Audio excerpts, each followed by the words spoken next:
Hello everyone. So this will be the second video on this channel. See, the second video. Isn't it exciting? No, I will not be counting all the videos throughout this series. But here's a fun fact I found about this number 2.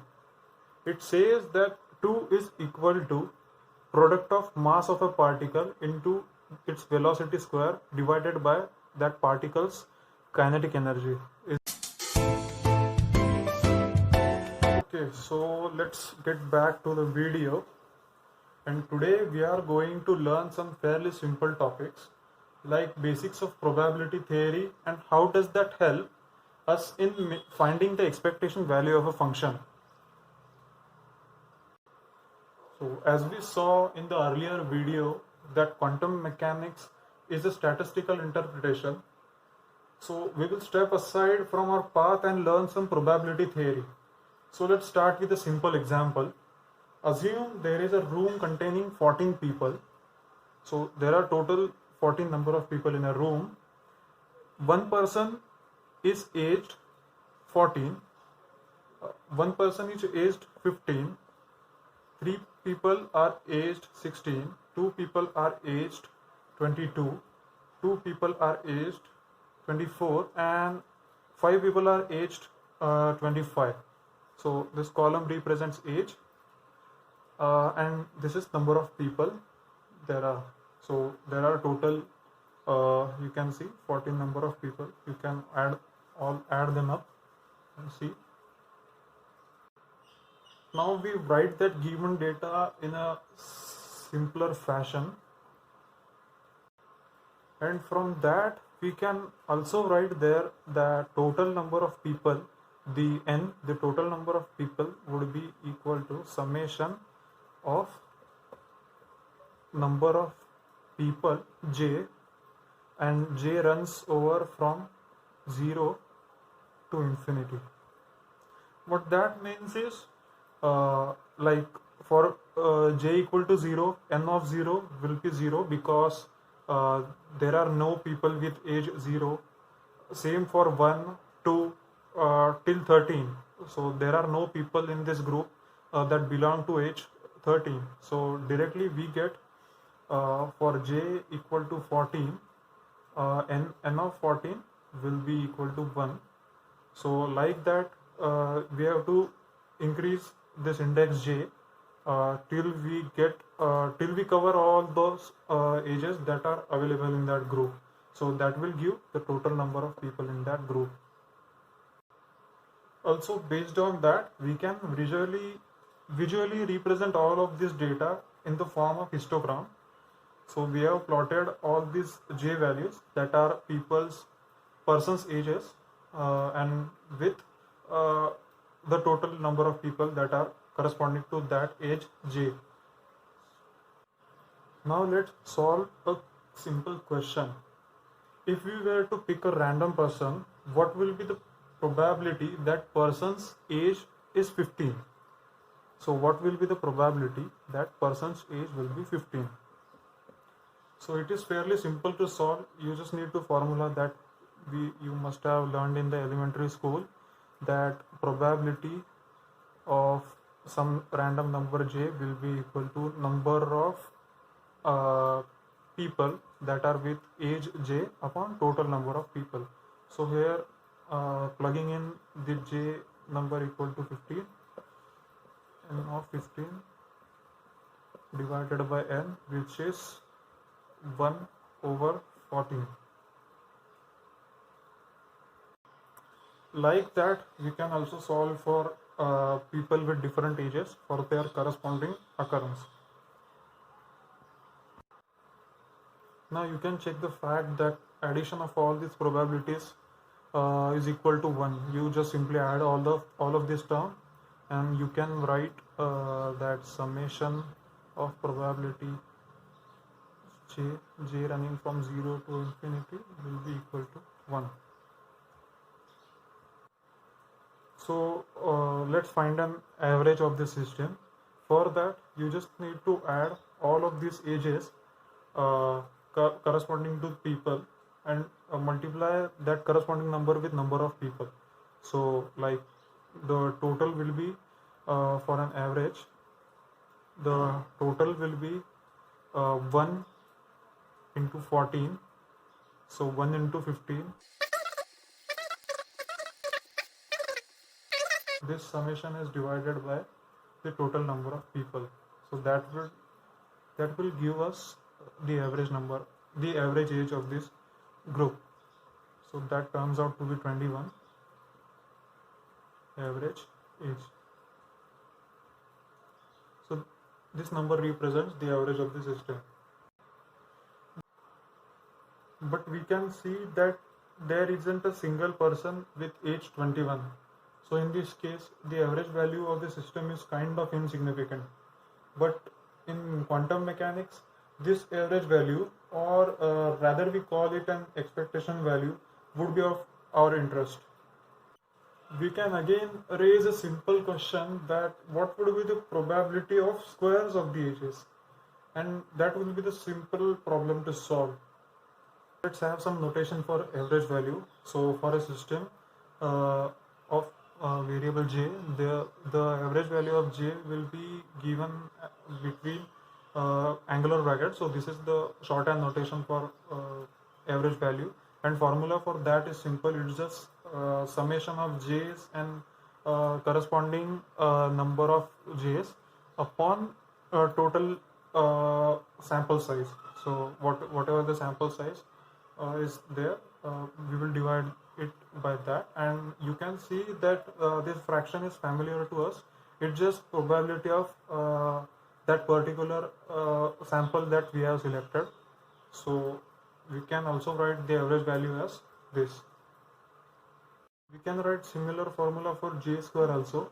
It is like j square in angular brackets, and we will sum it over j from 0 to infinity, j square into probability of j. We actually can generalize these formulas, like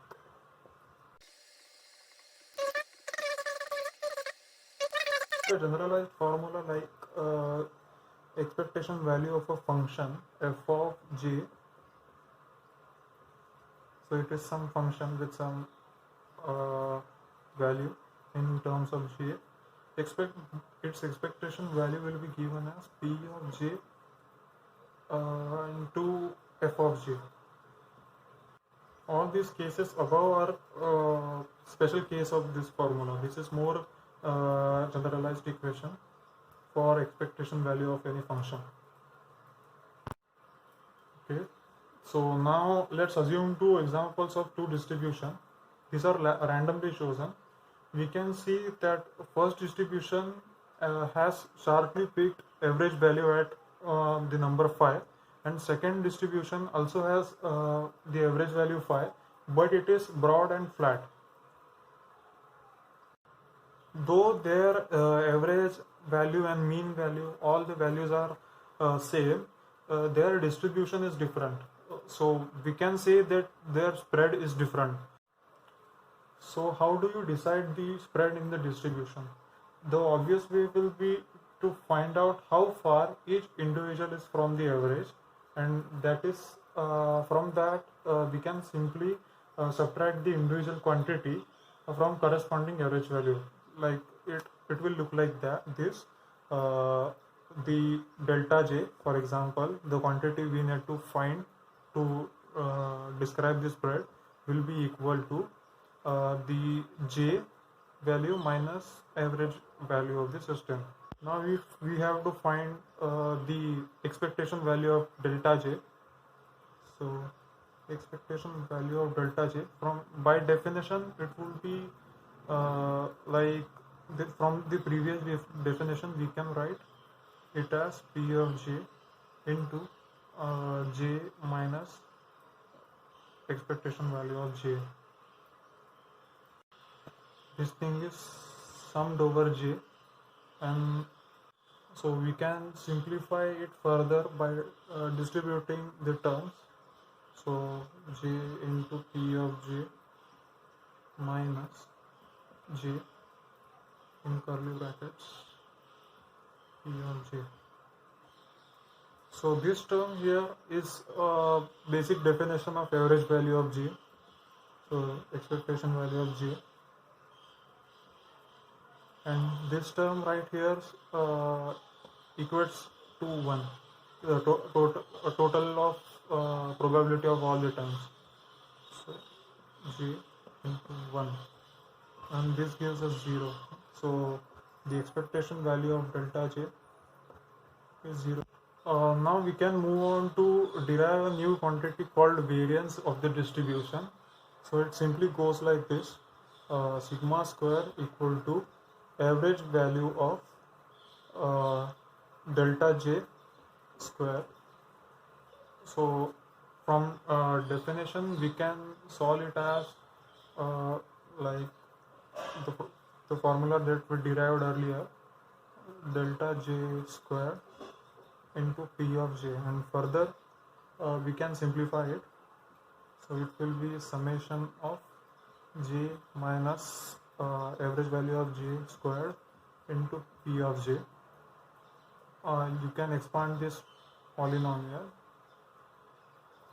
It will give J square minus 2J into average value of J. The whole thing is multiplied by P of J.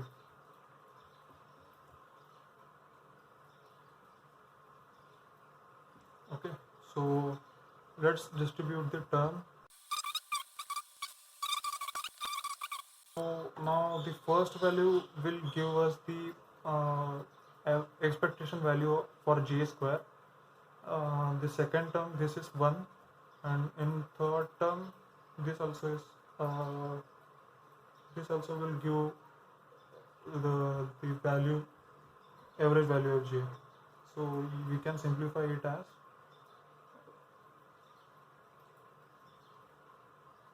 average value of J plus J, average value of J squared minus 2 into average value of J squared. And you can further simplify it. So this just gives average value of J squared minus average value of J squared. So there is difference between these two terms. They might look similar, but they are not. So this will be the variance of the system. From this variance we can also derive the standard deviation, which equal to the square root of variance, which is equal to square root of average value of J square minus the average value squared. These two quantities are often used in quantum mechanics. We can see while deriving Heisenberg's uncertainty principle, we will make use of these two equations. So far we have been dealing with discrete variables. That is, whatever value you choose from the system will be an integer. And to visualize it, we plotted the histogram that simply represents the discrete nature of the system. But if we ask ourselves our age, it won't be an integer number. There will be some fraction present in that integer. Like technically I can write my age as 22.14738, some random fraction after that. So it makes sense that it makes sense, and it makes things easier. We can simply define an interval within which my actual age is supposed to be found. Like as I said, my age is 22.14783 some value. So to define this value, I will define an interval between 22 and 23. So this number is between 22 and 23. I can further shrink down this interval as 22 to 22.5. So this value is supposed to be found between these two limits. I can further shrink down this interval 22.1 to 22.2. We can see where this is going. It would take an infinite number of iterations to find a perfect interval that will exactly define my actual age, and that will be a single number. and that means we need to incorporate some continuous variables when dealing with actual systems. So let's have some fun with continuous variables too. Let's define this term called probability density. So to find a probability that an individual lies between x and x plus dx, we get it by having the product of probability density and the amount dx. So that will give us the probability of existence of a particle between x and x plus dx. Now you must be familiar with this term rho x into dx, because in the last video we used it to define probability of finding a particle between two positions A and B. So the formula was like this: integration of rho x dx between AB. It will give the probability of finding a particle between A and B. The term rho x is also called as probability density function, and if we plot that probability density function with respect to its variable, we get some random spread like this. And there are some very interesting properties of this spread, like the ones that are shown here. So this property says that integration of probability distribution function over x from minus infinity to infinity is 1, and that makes sense. Like, this is probability distribution function, the area under the curve over entire range must be equal to 1. And we have seen this before, like in discrete variables, uses sum all the probabilities, and the sum is equal to 1 from j equal 0 to infinity. So these equations are analogous to each other, but they are in different domain. One is in continuous and other one is in discrete domain. So we can also write other equations like the average value of x will be equal to integration from minus infinity to infinity x into probability density function of dx. And in discrete world, it was shown like this: the average value of j is summation j into probability of j summed over j from 0 to infinity. See, this function, see, these things are analogous. We have product of the individual and its probability, same thing here also. So we can further generalize it to show expectation value of a function. Expectation value of a function is integration from minus infinity to infinity, and instead of x we will just write the function itself, f of x into rho of x into dx. And in discrete world it was simply f of j, the expectation value of f of j equal to summation over j from 0 to infinity, product of function f of j and its probability p of j. And the last formula is for variance, sigma square. In discrete domain it was given as average value of j square minus average value of j the whole square.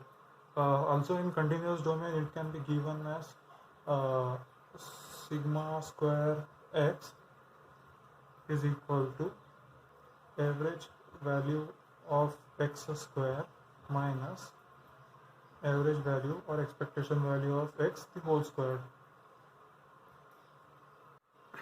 Hope you guys enjoyed this video. If there are any doubts, let me know in the comments. Also, please don't forget to like, subscribe and share this video. As always, thanks for watching. Happy physicsing.